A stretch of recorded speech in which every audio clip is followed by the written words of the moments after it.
Hello everybody, this is Mrs. Montague, and in this video we are going to cover Unit 4, Lesson 11, which is our functions make assignment, project, activity, whatever you want to call it. So here in Lesson 4 on code.org, Unit 4 on code.org, we're scrolling all the way down here to functions make, and we are going to be working through this one today. So let's go ahead and start by clicking on Bubble 1. Now, I personally really like this one. I'm a big fan of this Quote Maker app. I think the coding for it is pretty fun. My class who just did this lesson might disagree with you, or might disagree with me rather, but I think this is a good one. So here in Bubble 1, right, this is the type of activity where we get the working version of the app in Bubble 1. And then Bubble 2, we will see the user interface, and we will be responsible for writing the code to make the whole thing work. So let's go ahead and explore this one. It says, try many of the different options. Pay attention to what's happening on the screen when you move the slider or choose an item from the dropdown. When does the screen update? And what happens if you choose lavender and Lucinda Sands from the dropdowns? Try choosing light green and moving the slider until you receive feedback. So you discuss with people at your table, what does this app do? What are the inputs? What are the outputs? And how could a function be used in this app? So for this one, you also have the activity guide that goes with it. And on that activity guide, you're going to be filling in your what variables you need, what your inputs are, what your conditional is going to control, and what your function is going to do. All right, so make sure you're filling out that activity guide as well for this one. So we're just going to put in a little quote. Let's put in a test quote. All right, so as I am typing my quote, it's displaying up here on the screen. I can change my font. So I think it was by default to Arial. Let's try a different one. Okay, so changing my font instantly changes what my quote looks like on the screen. Okay, we're just trying a few different ones. All right, I'm going to pick, let's say, light pink for the background. Okay, that changes my background color. And then we can also change our font size to make it smaller or bigger with this lovely font size slider. And it says specifically to choose Lucida Sands. So let's pick Lucida Sands, and then it says choose lavender from our dropdown. So let's see what happens there. Okay. So we had a little bit of feedback down here at the bottom that said nice design. And when I picked Lucida Sands and lavender for my settings, that feedback changed to great combo. And then it says also try choosing light green and then moving the slider until we see a message. So let's do light green. Oh, it already changed. Okay, so once I hit light green and a particular font size, it changes my feedback down here to say looking fresh. All right, so we're going to have to make sure that we are paying attention to the outputs for this little feedback down here at the bottom. And then otherwise, we have all of these other things that we are changing on the screen. So one thing I pointed out to my class with this particular app, notice how there's no like button for me to click, right? I don't put in all of my information and then click a button to get my output. My outputs are changing as I'm selecting things on the screen. So I don't have to wait for everything to be selected. It just updates it as I'm going. So that's a little bit different here. So we're going to need to make a few more on events than just one on event for a button click. We're going to have quite a few different on events. So let's go to bubble number 2 and determine what we need to do here. Now this one can be very challenging because when we get to bubble 2, you will see that we have absolutely no comments or anything built in here from code.org. So there is nothing, there is no kind of structure to help us out with what we need to be doing. So I'm going to start just by putting in comments to give you kind of an overview of everything that we're going to need here. All right, so I'm going to put in my first comment is going to be create my variables. And I'll put in here that you will need at least 4. Okay. We know we need at least 4 because we are going to have a quote that might change. So that's a variable. We'll have the font family that might change, which is a variable. We have the background color that might change. So that's going to be a variable. And then we have a font size, and that is also going to be a variable. All right. So we need to create our variables first. All right. You always create your variables at the top of the program.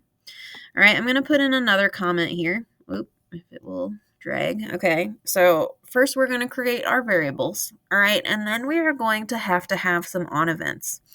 So as I said previously, right, there's no button that you click, so I don't set everything how I want it and then click a button for my output to show on the screen, right? It changes as I'm making selections. So I'm actually also going to need 4 on events for each of these variables that we're creating as well. So my on event is going to have to, or my on events are going to have to update my variables, and then it will also update the screen as we go. So if that phrase should hopefully ring a bell, that we will need to create a function to update our screen, right? We have that update screen pattern with functions, and that's what we're going to be using for this one. All right, so we need to create our variables, and then we need to create at least 4 on events. Actually, I'm going to go ahead and put in my on events for what my on events are actually going to do. So I'm going to have an on event to update the quote on the screen. Okay, and we know we need 4. So I'm just going to go ahead and pull in a few more comments. All right, we're going to need an on event to update the font family. Okay, we're going to need an on event to update the background color. And we are going to need an on event to update the font size. All right, so we need 4 on events to do all of these things. All right, and then we also know that we're going to need to create a function. All right, so we have an update screen function to update all the properties displaying on the screen. Okay, so we're going to have an update screen function that will basically make all of the changes as we are making them within our on events. So we're going to have at least 4 calls to this update screen function in each one of our on events, but we'll get there with specific examples here in just a moment. All right, so the first thing I'm going to do is go ahead and create my variables. So I'm going to go ahead to my variable toolbox, and we are going to pull in for variable x. All right, so we're putting in our 4 variables. Okay, so I'm going to have variable x. Initially, I'm not going to make these equal to anything. So I know I'm going to need a variable for my quote, right? Because we can put a quote in here that might change. I know I'm going to need a variable for my font, or font family, whatever you want to call it, because that will potentially change. I'm just going to make mine called font. I'm going to need a variable for my background color. I'm just going to call my variable color for that. And then I'm also going to need a variable for my font size. So that one I'm going to name font size, if I can get it to click where I want it to be. Oh gosh, I don't want to undo the whole thing. Font, why will you not let me click where I want to click? Let me just refresh my page real quick.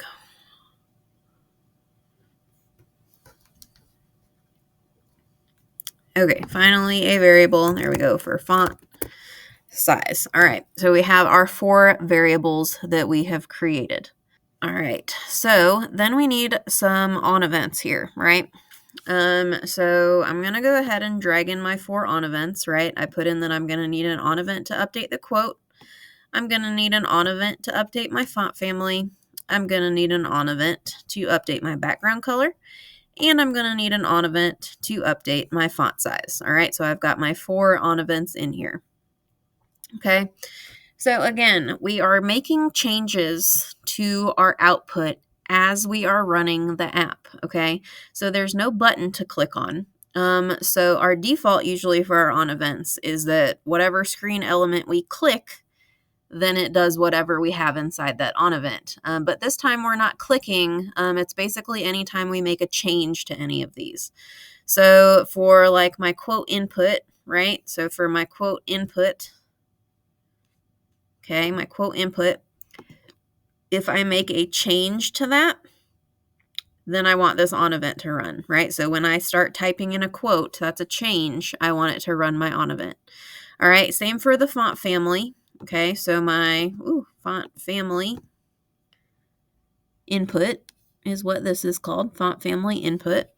All right, again, that is going to be a change. So anytime I change that font family, I want it to run the code inside my on event. All right, same for my background color. Okay, my color input is what that should be called, color input. Anytime I change that, I want it to update.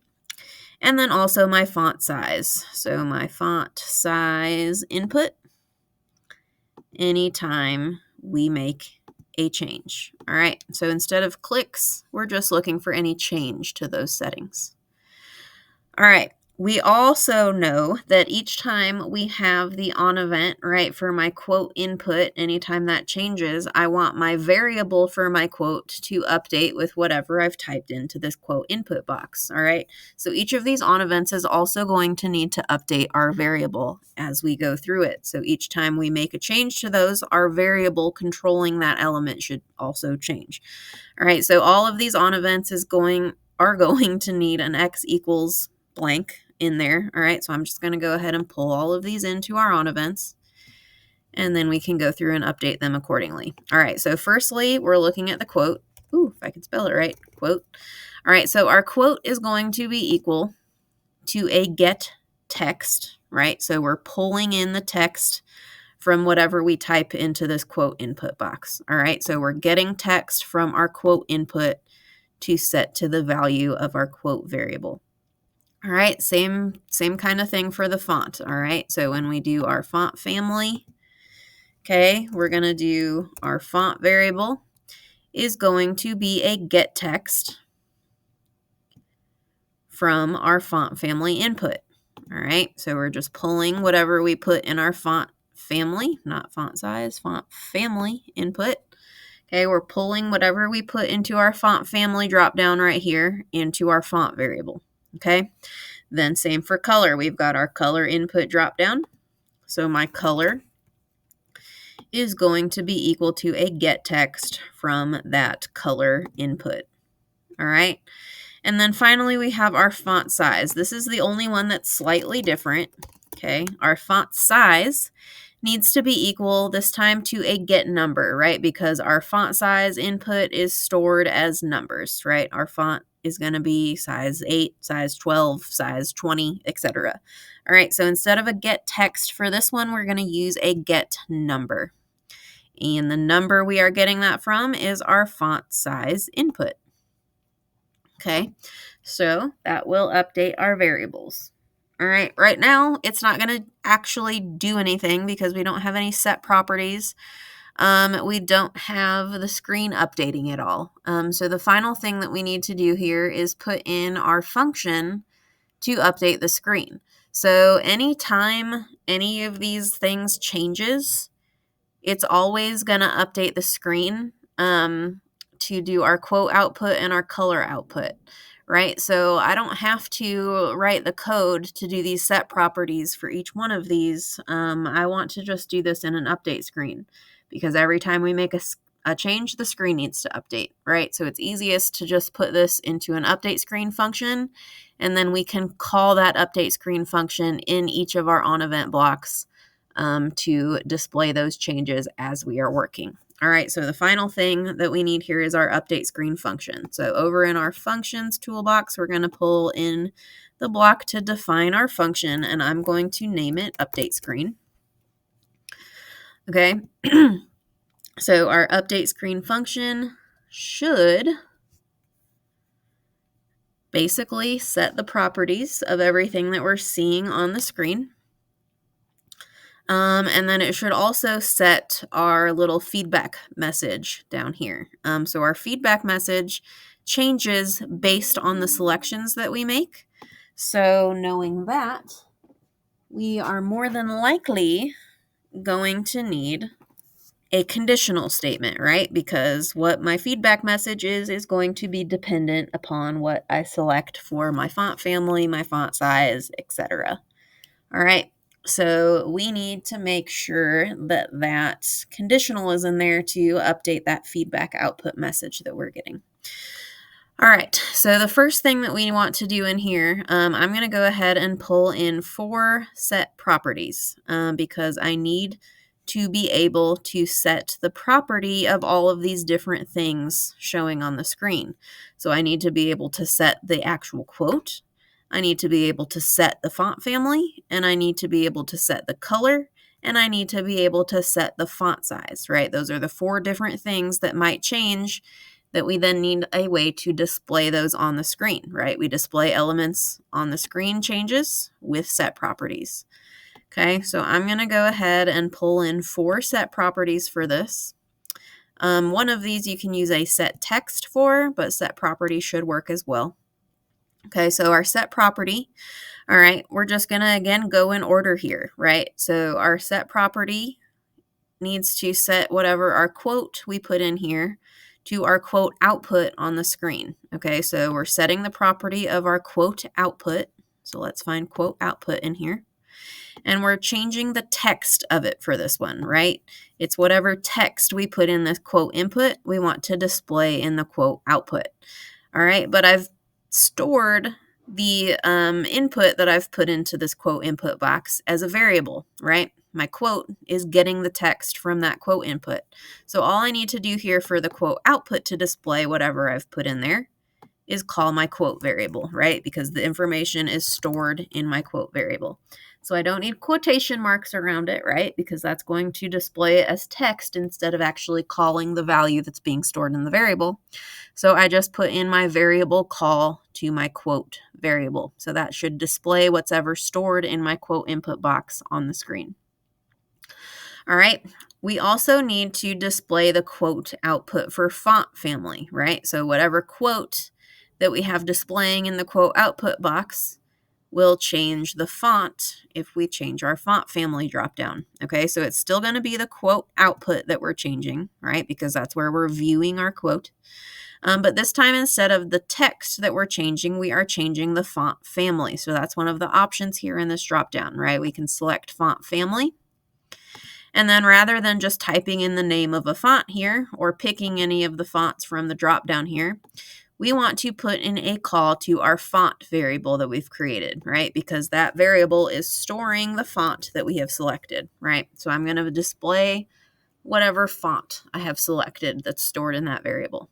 All right, again, no quotation marks on it because we are just calling up the value stored in that variable. All right, then we finally want to look, or not finally, well, we want to look at the color, okay? So in the sample version of this, it's not changing the color of our text, it's changing this background color of this box that the quote shows up in. So the quote output covers most of this box, but if you scroll to the outside of it or hover your mouse over the outside of this box, it tells us that the ID of this box itself is the color output. All right. So when we change the color, we're not changing the color of the quote, we're changing the color of this box that the quote is displaying in. All right. So for the color, the ID that we're changing is actually the color output rather than the quote output.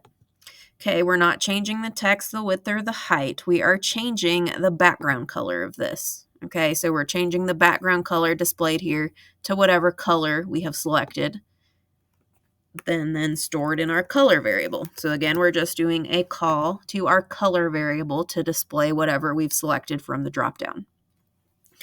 All right, so that deals with the color changing. And then the last thing that we have is the font size. So again, we're going to go back to our quote output, right? Because it's changing the font size of our quote that's displaying. So we're back to our quote output. Quote output is the label. And then we are changing the font size. So we have another option here from this drop down of elements. We can change the font size of it. And again, rather than putting in a number for the font size, we are going to put in a call to our variable called font size, okay? Because whatever we select based on the slider, our font size input slider is going to be stored in our font size variable. So all we have to do is call that font size variable to get whatever value is stored in there. All right, so those should set the properties on the screen. All right, so the next thing I'm going to do before we get into our conditional, I want to be able to test this to make sure that things are displaying correctly before I do the work to get the conditional created. Because if I have to make any changes, I want to know that I need to do that now before I get too deep into my coding. All right, so I'm going to do my function calls next to my update screen function. So this way we can at least test it to see if our quote, our font, our color, and our font size are changing as they should be. All right, so I'm going to go ahead and put in a function call into each of my on events, and I'm going to change the name on all of these function calls to call our update screen function. Okay, so all of these need to say update screen. You can also do this in text mode and just copy and paste if that makes it easier for you. All right, I generally prefer coding in text mode, but I generally try to do block mode in these videos because that's what I think most of you are probably using and more familiar with. But anyway, so now we have calls to our update screen function. All right, so even though our feedback output message isn't going to be changing, we should at least be able to see the changes to all of these different variables as we make selections on the screen. So let's go ahead and run it and test it real quick. Okay, so I'm going to put in a test quote. We'll put in that same test quote that I had before. But I see right off the bat, okay, I've put in the quote, but nothing has changed on my screen. And it should be showing my quote as soon as I make a change. All right, when I click off of my quote input box, then it does finally show that quote. But what I actually want to do to make this quote show immediately without me having to click elsewhere, instead of a quote input change, I'm going to try and change this to a quote input. So anytime we put in some input into that input box, it should hopefully change on the screen. All right, so let's reset and run it now that I have that in there. And then let's see what happens. So if I start typing, all right, now this time when I put in the quote input, whenever we put input, okay, as I'm typing my quote, it's showing up on the screen.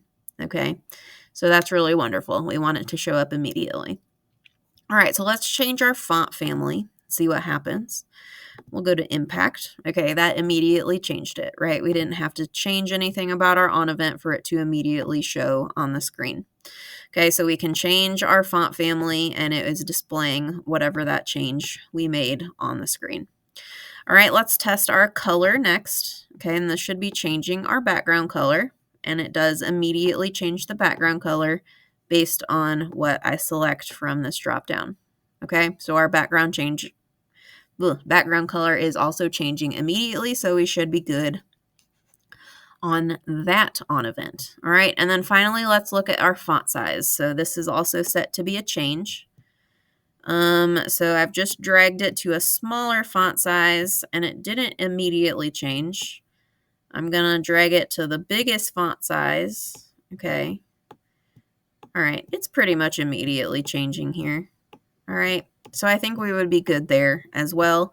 That's one that it might not immediately change, and if you're noticing that it doesn't immediately change until you click on the font slider again, you can also change this one to an input for your on event instead of a change to make that on event trigger. Either way you want to do it, it looks like mine's working fine just as a change. I know code.org has it recommended to be a input there instead of a change, but as long as it's working, it doesn't really matter which one you put in there. Just make sure it works. All right. So it is working. I am getting some errors here, and we will address that here in a minute if we still get some errors as we continue coding this. All right, so we have all of our elements changing on the screen with our outputs based on whatever we've input. All right, so that step of it is working. But now we actually need to get the feedback output message to change down here at the bottom. So that's really our last step here. And we're going to do that with a conditional statement. So I'm going to pull in this if else because we are going to have multiple tiers to this. If you look at the instructions on your activity guide, it tells us that we need to put in at least 3 different messages. So you'll have one that's kind of a default message, and then you'll have 2 other messages if somebody selects a specific font size, a specific font family, or a specific background color. You'll have specific feedback that shows for that. So of course, in the example, it shows us if the font family is Lucida Sans and the color is lavender, then it displays Great Combo.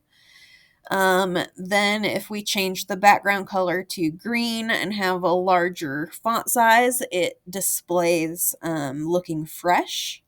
And otherwise, it just says Nice Design. All right, so they have 3 tiers to their conditional. And so we're going to also need to make sure we have at least 3 tiers of our conditional to cover all of those various options. For my students in my class, I usually encourage them to be a little bit creative with how they want to set up their feedback statements. I don't make them follow along with what exactly code.org has in their example app. So feel free to do it that way or whatever way your teacher has told you that you should be doing it. For the purposes of this video, I'm just going to code it using the setup that code.org wants you to do. All right. So for them, they have, if your font is Lucida Sans and your background color is lavender, you're supposed to get the output Great Combo. Also, if your background color is light green and your font size, I think is 24, something like that, you should get the output Looking Fresh. Otherwise, it should say Nice Design. All right, so we're going to write the Boolean expressions to work with those scenarios. All right, so I'm going to go over to my math blocks so I can start getting these Boolean expressions in here. The first thing that we need to do, right, for our font family to be Lucida Sans and our background color has to be lavender, we need an and statement because both of those things have to be true in order to get that output. So we're going to pull in our and operator over here. And then on either side of that and operator, we are going to have equal to symbols, right? Because this is text-based. It has to be equal to whatever the text is that we put in here. It's not a number that we can be greater than or less than. It's got to be exactly equal to what we put in. All right, so first we want our font. Okay, we created our font variable. So if our font variable is set to be equal to Lucida Sans, okay, Lucida, spell it right, Sans. Okay, so our font has to be equal to Lucida Sans. And we also want our color, right, our color variable that we created for our background color. So our color variable needs to be equal to lavender. Okay, and notice how, as I'm putting this in, my font has a capital L on Lucida and a capital S on Sans. If I run this app and look at my font family dropdown, my Lucida Sans font option right here, I don't actually know if the dropdowns show on the screen, but it has a capital L and a capital S for Lucida and then Sans, and it's 2 separate words. So I have to put it in exactly like it shows in the dropdown. Same with the color being lavender for the background. Again, I don't know if it shows dropdowns on this video, but I have to put in the lowercase L lavender, and get it to match exactly what's in that drop-down menu as the option. Otherwise, it's not going to recognize that we have it set to those things. Okay, so you have to look at the drop-down and see exactly how they have it. Syntax, capitalization, spaces, everything needs to be exactly how it's listed in the drop-down options. Okay, so this font is equal to Lucida Sans with the capital L and the capital S, and then our color is lavender with the lowercase l. All right, so we already said if we want if we have these settings, then we want our feedback message down here. So when we reset and hover over it, this is called our feedback output. All right, I want to set the text. You could do this with a set property, but I'm going to use set text. I'm going to set text of that feedback output to say, ooh, great combo. All right, because that is what code.org says it should say when we have Lucida Sans and lavender selected for these options. Okay, so great combo is what's going to display there.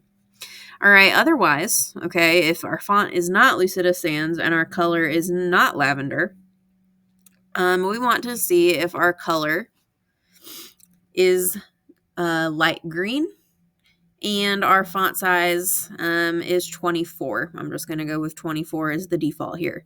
Okay, so again, over in our math toolbox, I'm going to pull in the and, because again, we have a situation where we have two things that need to be true.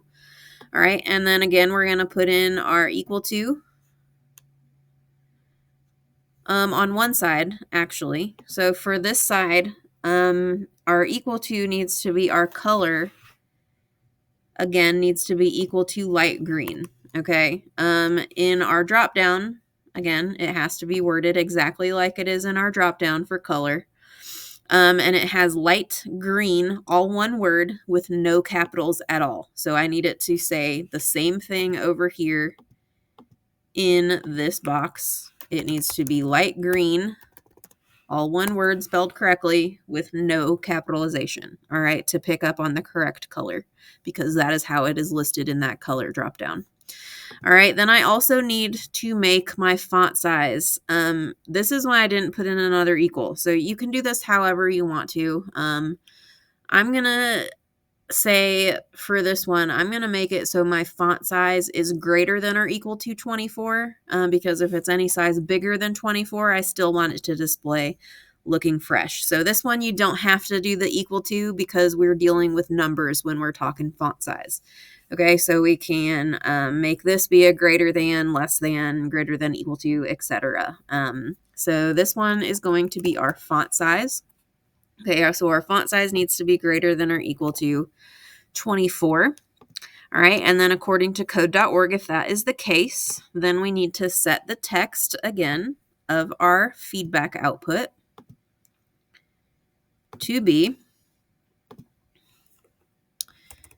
they said, looking fresh. All right, so that should be what displays if we select light green and we have a font size of greater than or equal to 24, then it will display the message looking fresh.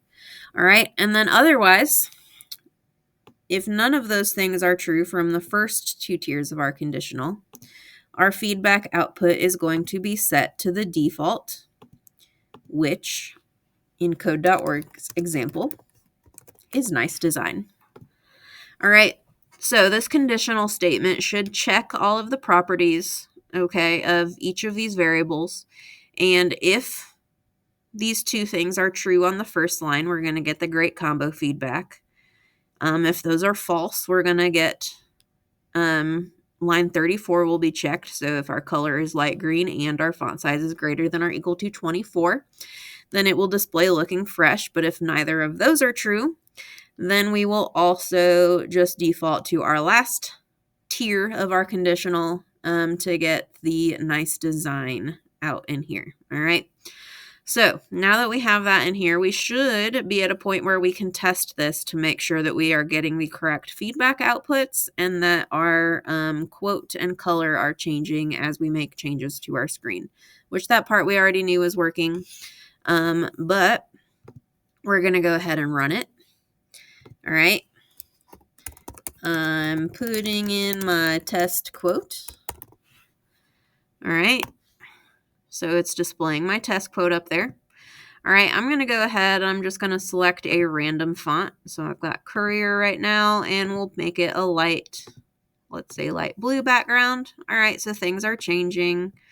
Our font size is changing, and we have nice design displaying down here in our feedback output. All right, so let's actually check the conditions of one of these conditional statements. So if our font is Lucida Sans and our background color is lavender, it has changed our message down here to great combo. All right, so that has changed and looked at both of those, both sides of that Boolean expression and determined both are true. So it's displaying that correct output. All right, if I have any color other than lavender, it just defaults back to the nice design. Because both of those things have to be true with an and statement for it to actually run that code, right? With an and, both things have to be true. If only one thing is true, it's not going to run it. All right, so Lucida Sans Lavender gets us great combo. All right, otherwise we need to make sure that the second tier of our conditional is working. All right, so if we set our color to light green, all right, so our color is equal to light green, and our font size needs to be greater than or equal to 24. So it doesn't display the numbers here, but if I scroll up, all right, this is where we hit size 24 font. Okay, so it says looking fresh now, which is what it should say if our color is light green and our font size is greater than or equal to 24, right? If I make the font as big as it can possibly be, push this all the way over, it's still going to say looking fresh, because I have this set to be greater than or equal to, right? If I had it be equal to 24, as soon as I went bigger than 24, it would change back to nice design. As soon as I went smaller than size 24, it would change back to nice design. All right, so any way you would like to do it, as long as it is displaying that correct output, right? And then otherwise, any other design that we have other than those two specific scenarios, it's displaying nice design, which is what it should be displaying.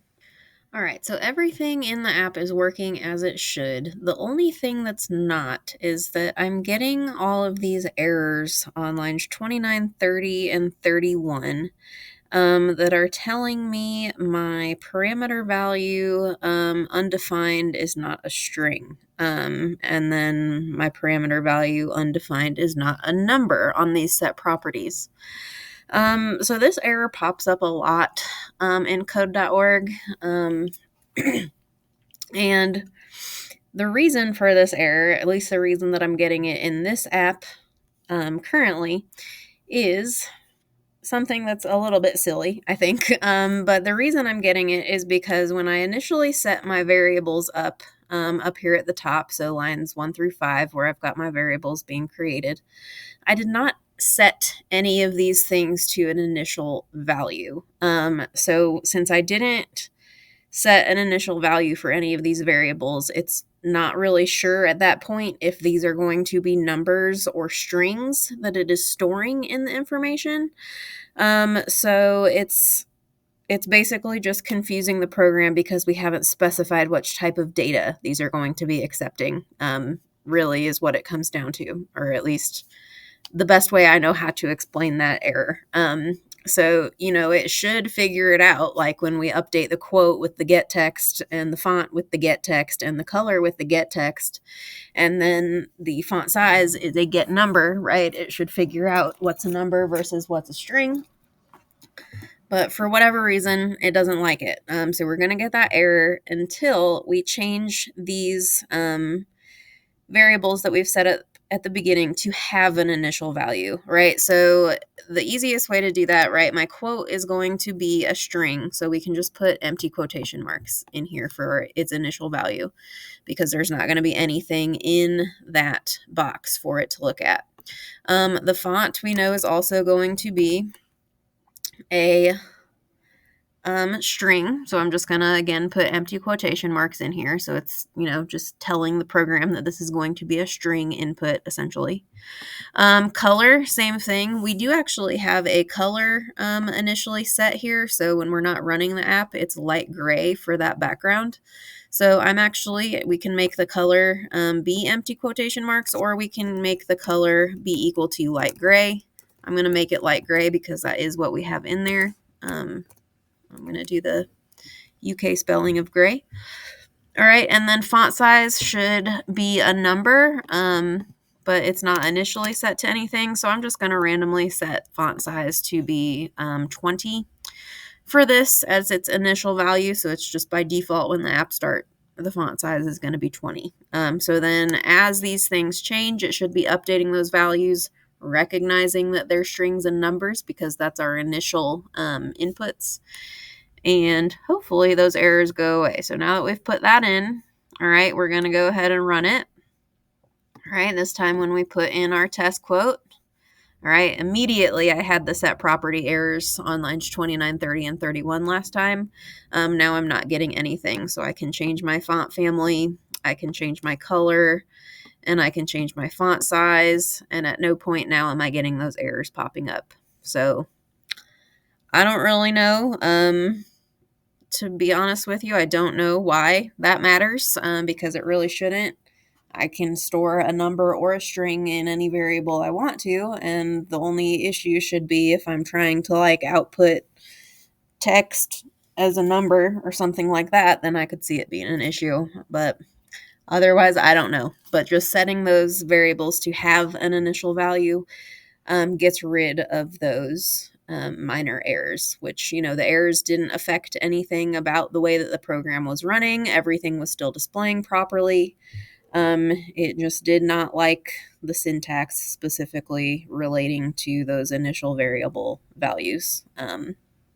So that gets rid of those errors if you want to be really, really detailed about it. All right, but that is it for this lesson. And again, I really like this Quote Maker app. I think it's fun. All right, so that's the basically last real lesson of Unit 4. The next lesson is introducing the end of unit project, which is a decision maker app. So I will be creating a video in which I put together an entire decision maker app, walk you through it step by step. So look out for those videos, hopefully coming soon, and I'll see you guys next time.